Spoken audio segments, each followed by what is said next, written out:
la présidence de la conférence épiscopale italienne à Gaza. Ils ont visité la paroisse latine de la bande de Gaza, mais aussi d'autres institutions religieuses ou de services. En ces jours de tension, le patriarche latin Toile lance un appel au calme à Jérusalem. La société civile également se mobilise pour la paix. La commémoration des fidèles défunts à Jérusalem le 2 novembre à travers les rues de la vieille ville, en procession vers le cimetière du Mont-Sion. Un pèlerinage, mais aussi une retraite, telle est l'expérience d'un groupe de prêtres du Brésil arrivé en Terre Sainte avec Monseigneur Assis Lopes. Un festival de musique d'orgue en tournée en Terre Sainte en novembre, première étape à Nazareth avec une performance de Marc Pacoé des États-Unis.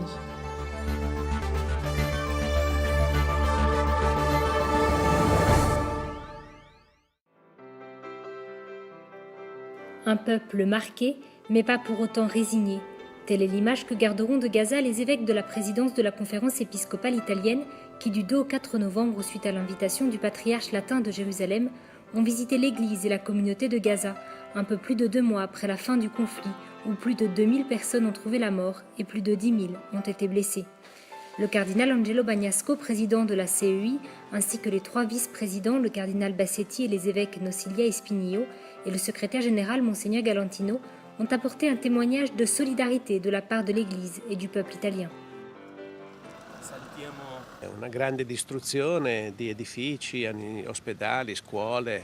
La destruction des bâtiments, des hôpitaux, des écoles et des maisons est immense. C'est évidemment très triste, mais en même temps, je sens intérieurement une grande espérance, celle que j'ai recueillie dans les yeux, les regards et les sourires de ces personnes. Des gens qui sont déterminés à continuer à vivre et puis à reconstruire, à recommencer une vie meilleure et un avenir meilleur. Surtout, j'ai vu le sourire et la joie de nombreux enfants et de jeunes, et ce sont eux à qui l'avenir appartient. Tantissimi bambini ragazzi che sono il futuro per tutti. Accompagné par le curé de la paroisse de l'église latine de Gaza, le père Georges Hernandez, et d'une délégation du patriarcat latin de Jérusalem, les évêques italiens ont pu voir les ruines de quelques-unes des plus de 17 000 maisons qui ont été totalement détruites durant le conflit. Puis ils ont visité l'hôpital jordanien, les écoles du patriarcat latin et ont rencontré l'évêque orthodoxe Alexis, qui leur a expliqué la situation des chrétiens dans la bande de Gaza, 2000 personnes sur près de 2 millions d'habitants. La célébration de la messe dans la paroisse de la Sainte Famille a été l'un des moments forts de la journée et l'occasion de rencontrer et d'échanger avec la communauté catholique locale. Si la Terre Sainte est le premier lieu de pèlerinage au monde, les évêques italiens se sont fait pèlerins dans un endroit peu visité et en proie à de grandes souffrances. Un grand pèlerinage traversé par le calvaire du Christ qui continue à travers toute cette terre. Nous sommes très très reconnaissants de la présence de la présidence de la conférence épiscopale italienne dans la bande de Gaza. C'est un signe de communion ecclésiale, un signe que nous ne sommes ni seuls, ni abandonnés, ni oubliés. Je remercie son éminence et l'ensemble du groupe et je souhaite que d'autres Italiens courageux suivent leur exemple. Je vous attends tous à Jérusalem et à Gaza. La venue des évêques italiens est la première d'une série de visites que les conférences épiscopales de divers pays européens feront à Gaza au cours des prochains mois, comme prévu lors du dernier consistoire qui a eu lieu au Vatican et où le pape François a placé au centre la crise au Moyen-Orient.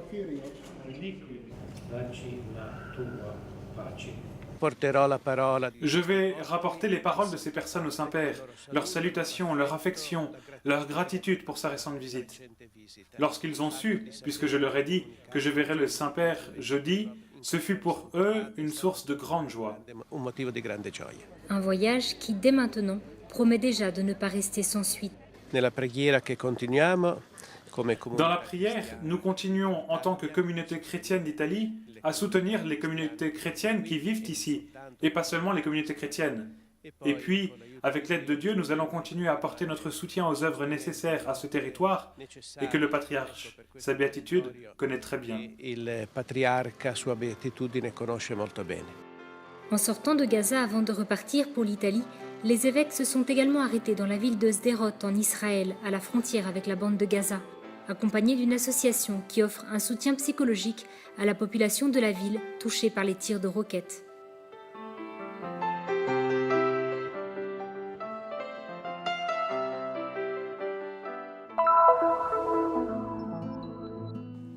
patriarche latin de Jérusalem, sa béatitude foi de toile, inquiet de l'aggravation rapide de la situation à Jérusalem, a lancé un appel pour un retour au calme et pour la recherche de solutions efficaces pour préserver le caractère sacré de la ville, 3 fois sainte.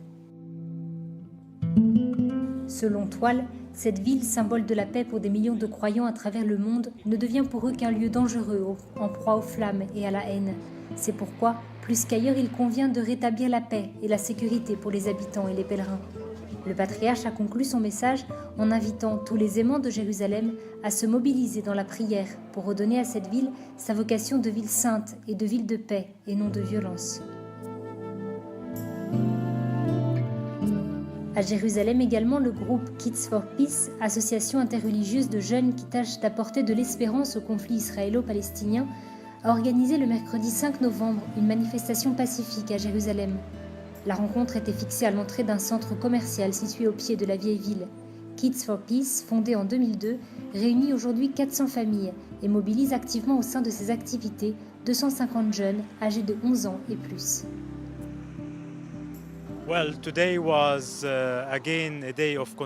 Aujourd'hui fut une nouvelle journée de violence sur Jérusalem.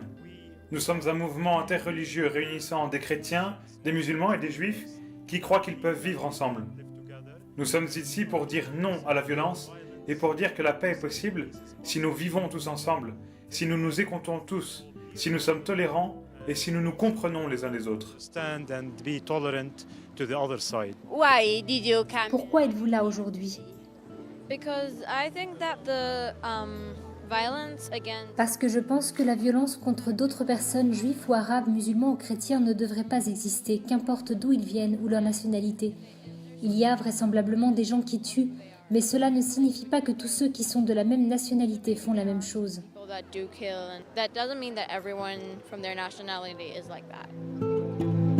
It's extremely difficult. It's really, really sad for our community, for the Jewish, Christian and Muslim communities here. C'est extrêmement difficile et je suis très triste pour la communauté, que ce soit la communauté juive, musulmane ou chrétienne qui vit ici. Nous ne pensons pas que nous devons tous devenir de bons amis ou que nous sommes tous égaux, mais au moins nous devrions nous respecter les uns les autres en respectant nos différences et vivre ensemble sans violence. The least we can do is respect each other, respect our similarities, respect our differences, and learn to live together without violence.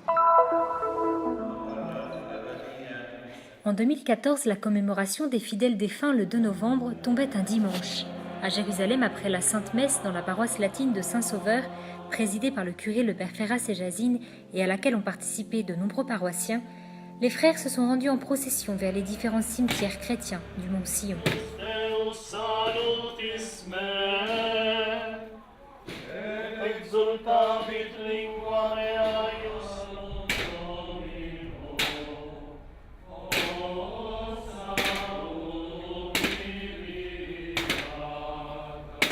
Dans un climat de recueillement accompagné par des prières et des chants en arabe et en latin, le cortège a traversé les ruelles de la vieille ville de Jérusalem en passant par la porte de Jaffa, le quartier arménien, et en faisant une première étape dans le cimetière franciscain situé juste à l'extérieur de la porte de Sion, hors des murs de la vieille ville. C'est ici que sont enterrés les frères de la custodie de Terre Sainte, morts à Jérusalem.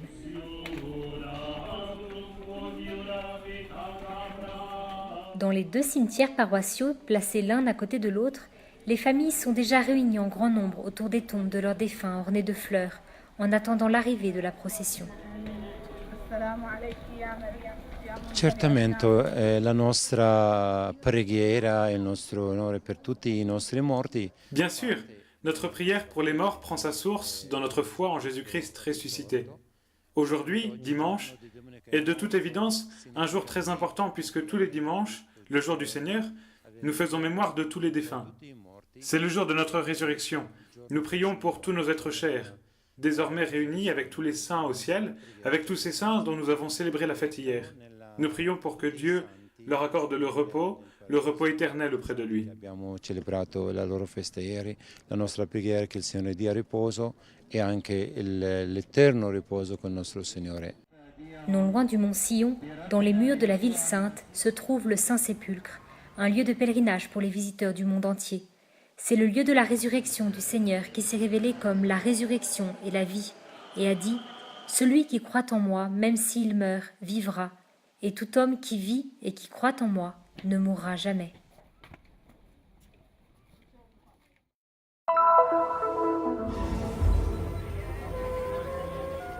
Même à la veille de l'hiver, les pèlerins du monde entier continuent de se rendre en Terre Sainte. La Commission épiscopale pour les pèlerinages a publié à nouveau en septembre une déclaration affirmant qu'il n'est pas dangereux de visiter la Terre Sainte, tout en encourageant les pèlerins à venir en ces lieux et à soutenir ainsi les communautés chrétiennes locales.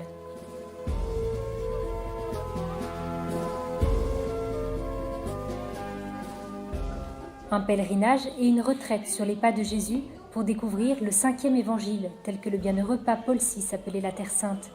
Ici, nous pouvons voir et toucher la réalité de l'histoire que Dieu a tissée avec les hommes, depuis l'incarnation jusqu'au tombeau vide, qui est le symbole de la résurrection.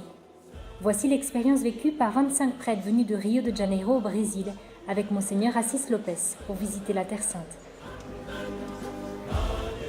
Visitamos locais ali, rezamos ali, nós pudemos reviver pouco o passado.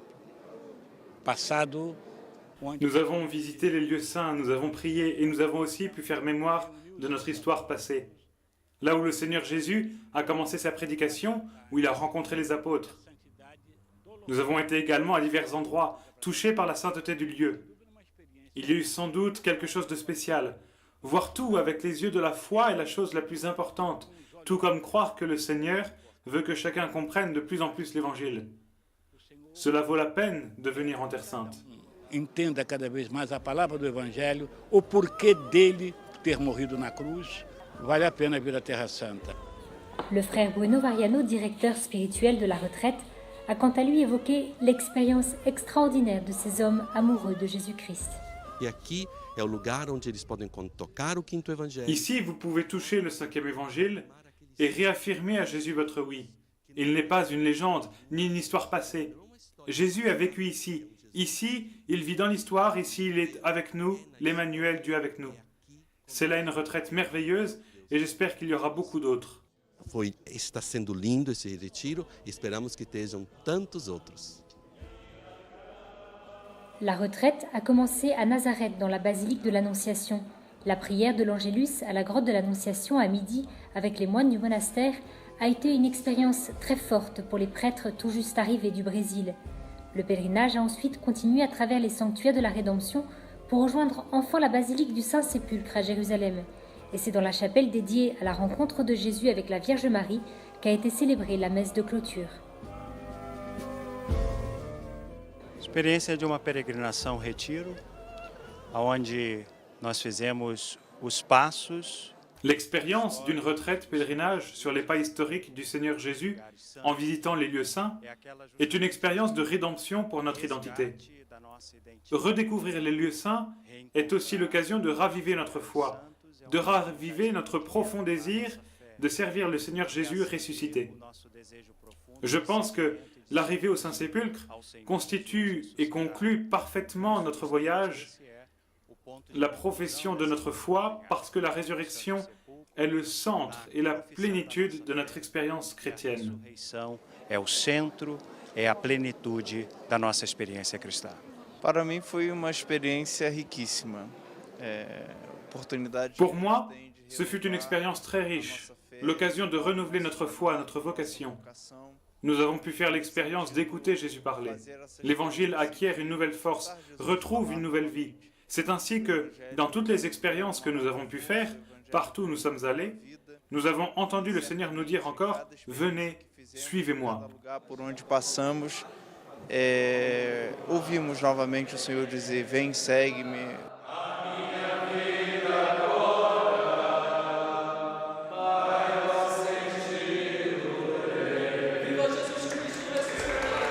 La joie de rencontrer d'autres groupes dans les lieux saints fut aussi l'occasion de beaux moments, des instants de partage, et les prêtres brésiliens ont également joué les journalistes au sein de notre équipe.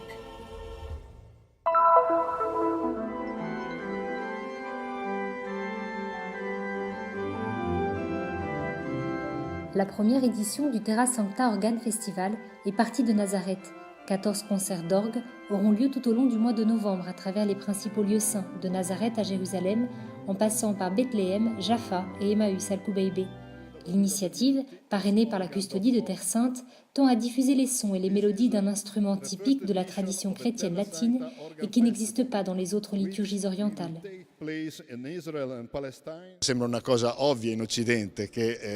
Cela semble évident en Occident qu'il y ait des orgues dans les églises et que dans les églises il y ait des chrétiens. Dans les temps qui courent, cependant, ce n'est plus si évident. Nous voyons que dans certains pays, comme en Syrie et en Irak, où il y a des problèmes et où il y a des attaques terroristes fondamentalistes, la première chose qui est retirée, ce sont justement les signes. Les cloches sont supprimées, les crucifix sont retirés et les chrétiens sont forcés de quitter leurs églises. Ainsi, un festival d'orgue au Moyen-Orient tend à rappeler la présence chrétienne en ces lieux, comme la musique et la culture peuvent le faire. Le spectacle, dont le prélude a eu lieu en septembre et en octobre lors de concerts sur l'île de Rhodes en Grèce, met en scène des organistes à réputation internationale. L'inauguration du festival, le mercredi 5 novembre dans la basilique de l'Annonciation, a eu lieu avec l'Américain Mark Pacoe, directeur musical du festival et de l'église des artistes de Saint-Malachie, à Times Square, à New York.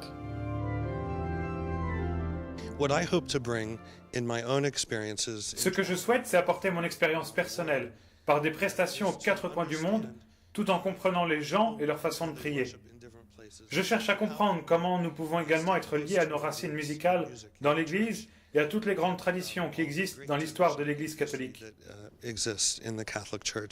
Le répertoire musical choisi par Maître Pacoe, allant des préludes aux fugues de la musique baroque en passant par les hymnes gospel du XXe siècle, permet de se plonger dans le mystère de la foi qui entoure la grotte de l'Annonciation.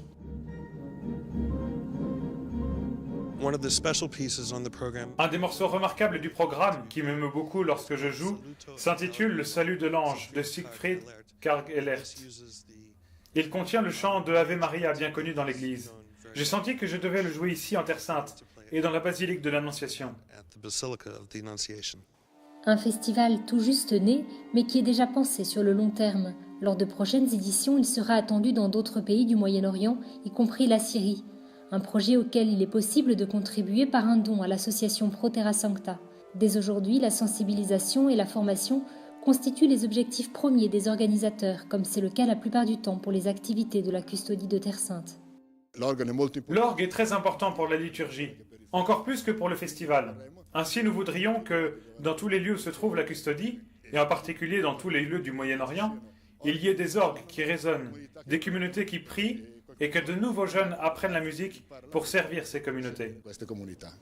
Le Terra Sancta Organ Festival, conçu pour accueillir un public multi-ethnique et multi-religieux, uni par sa passion pour la musique, peut être suivi dans le monde entier sur Internet à travers la diffusion en direct sur le site du festival www.tsorganfestival.org.